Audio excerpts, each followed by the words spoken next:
जुन्या आठवणी आहेत. त्यांचं तर सगळ्यांनाच लहान मुलापासून ते म्हाताऱ्या बायापर्यंत त्यांचा परिचय सगळ्यालाच होता खेड्यापाड्याला. त्यांच्या काळामध्ये महत्त्वाचं काम सगळं आपल्या जिल्ह्यासाठी फक्त त्यांनी शैक्षणिक याच्यामध्ये त्यांच्या डोक्यात जी कल्पना आली, ती सगळ्यात महत्त्वाची. आपल्या आत्ताच्या काळामध्ये तसं कोणी दुसऱ्याचा विचार करत नाही. पण त्यांनी त्यावेळेस तंड्याला, वाड्याला, खेड्यापाड्यानी, तालुक्याला सगळीकडं शाळा काढल्या, कॉलेज काढले.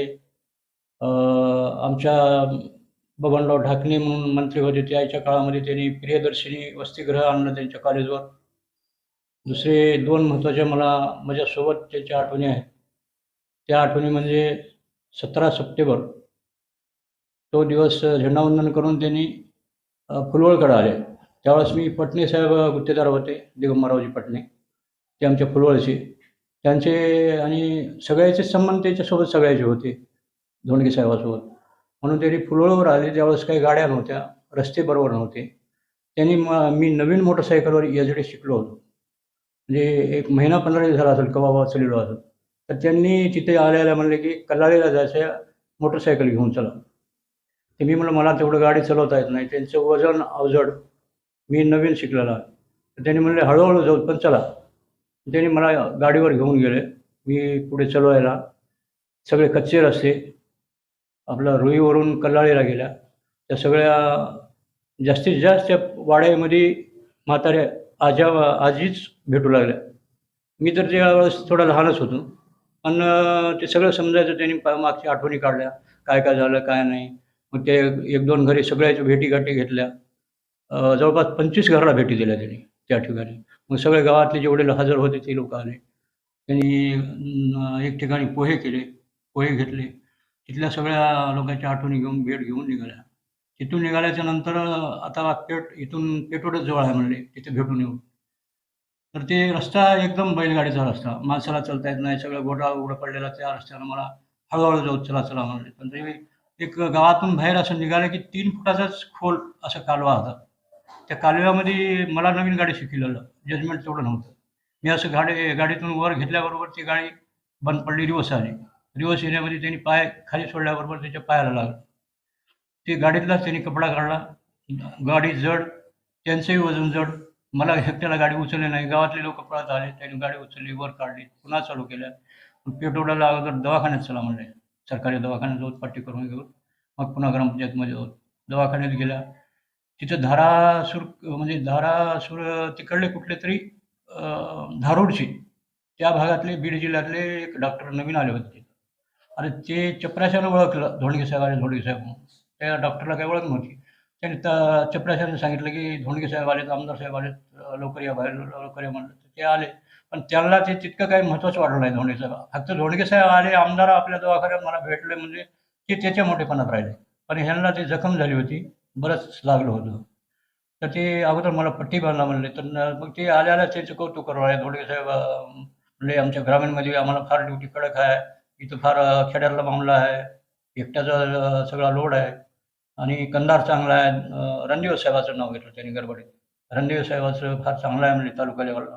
तर त्यांनी म्हणले अगोदर ते मला पट्टी बांधा, नंतर बोला तुमचं काय ते. पट्टी वगैरे केली, इंजेक्शन दिलं. त्याच्यानंतर त्यांनी सांगितलं की रणदिवे साहेबाला आमचे देव मानतात म्हणले सगळे. तसं तुम्ही कार्य करा. तुम्हाला सुद्धा तालुका लेवलचं काम मिळेल आणि जनतेची सेवा करा म्हणले ग्रामीण भागातली.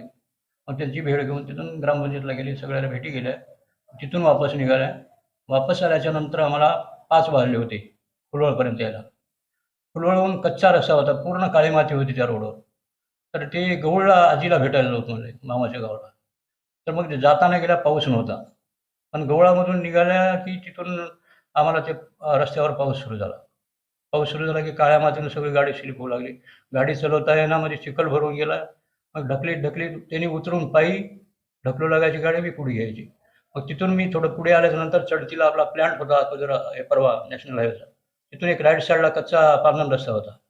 ते बी घोटाळाचं. पण चिखल लागत नव्हे म्हणून मी म्हणलो साहेब इकडून जाऊता, तिकडे आंबुलगा रोडला उतरता आणि हे रस्ता थोडा रिव्हर आहे, घोटाळाचा आहे, इकडून चला म्हणजे. घोटाळ्यातून गाडी काढत त्यांनी ढकलायचं, मी चालवायचं. कसं तरी ह्या तंड्यापाशी आल्या फुलवळच्या आणि रोडवर आल्याच्या नंतर मग गाडी चालू करून असं बसावं म्हणलं की चेन तुटली. पुन्हा तिथून दोघांनी गाडी ढकलून त्या तंड्यापर्यंत आल्या. तंड्यावर लोकांनी बघितल्याबरोबर बॅटरी वगैरे घेऊन आले. तिथे 2च घरं होते. एक शंकर जाधव राठोड काहीतरी होते. मग त्यांनी दोघं-चौघं गाडीने धरली, बॅटरी घेऊन आले. मग फुलवळपर्यंत आणून सोडलं. मग फुलवळवर आमचे पटणे साहेब वाट बघतच होते, की याला गाडी चालवता येत नाही आणि साहेबाला कसं घेऊन गेलं. तर ते ट्रक पाठवला त्यानं तिथवर. ट्रक गवळाकडे गेला आणि आम्ही इकडून आलो. मग त्यांनी मला बरंच काही तिथं हे केलं, की "तू गाडी असं साहेबाला घेऊन कसं गेलास?" तर मी म्हणलो, "मला काही म्हणता आलं नाही. हळू चला" म्हणले, "मी घेऊन गेलो" म्हणलं. मग तिथून त्यांनी ट्रकमध्ये आले. भादरपूरला सोडलं. तर त्यावेळी आम्हाला ते लमाण्याच्या मुलाने जे मदत केली, लमाण्याच्या वडिलांनी त्यांच्या मुलाला त्यांनी शाळेवर घेतलं, शिक्षक म्हणून. आता आज नाहीत ते, बाप लोक दोघं बी नाहीत. भीमराव म्हणून होता मुलगा, त्याला शाळेवर घेतलं. त्याच्यानंतर ही एक पहिली आमच्यासोबतची आहे. दुसरी अशी होती, त्यांनी खासदार झाले.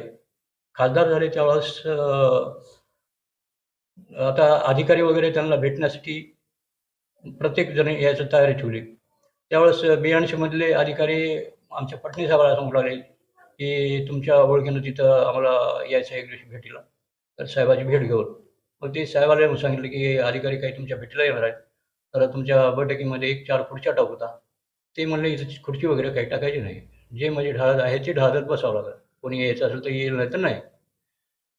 मग आता तरी तसंच जबरदस्ती त्यांनी 6 खुर्च्या, एक थोडी वेगळी स्पेशल खुर्ची म्हणून, त्या काळातल्या भारीच्या म्हणजे ₹200 ची खुर्ची असेल भारीची आणि बाकी 6 खुर्च्या साध्या घेऊन ट्रकमध्ये घेऊन आल्या. एक टेबल. रात्री गाडी उभा केली घरापासून. इथं अलीकडे घर होतं त्याचं. पण तिथं रात्री साहेब नव्हते. सकाळी उठून बाईला सांगितलं, की असं-असं हे सामान घेऊन आलं. ते ढाळत उतरायचं. ती माईनं ते उतरू दिलं नाही. सामान इथं खुर्ची उतरू नका, काहीच उतरू नका. ते साहेब आल्याच्या नंतर ते काय आहे ते तिथं ते उतरा, पण माझ्यासमोर इथं ठेवू नका असं. त्यांनी परत केलं. मग पुन्हा साहेबाची भेट घेऊन असं-असं आणलंय. ते अगोदर वापस घेऊन जा म्हणले. इथं उतरायचं नाही.